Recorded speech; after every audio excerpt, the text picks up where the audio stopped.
Okay, so this is just a quick demonstration of one of our products that uses the 7mm ZP biosensor connector.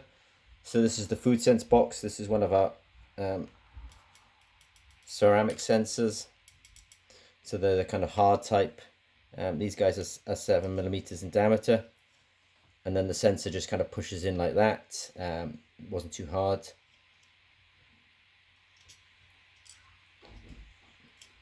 So that's how you kind of put the sensors in and out.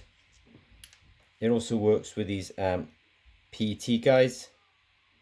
So I just push one of these PET guys in there, so they're not too hard. So that's just a quick demonstration of the sort of, let's say,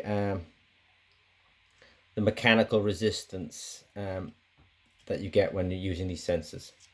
Okay, any questions, contact us through the website. Thanks very much.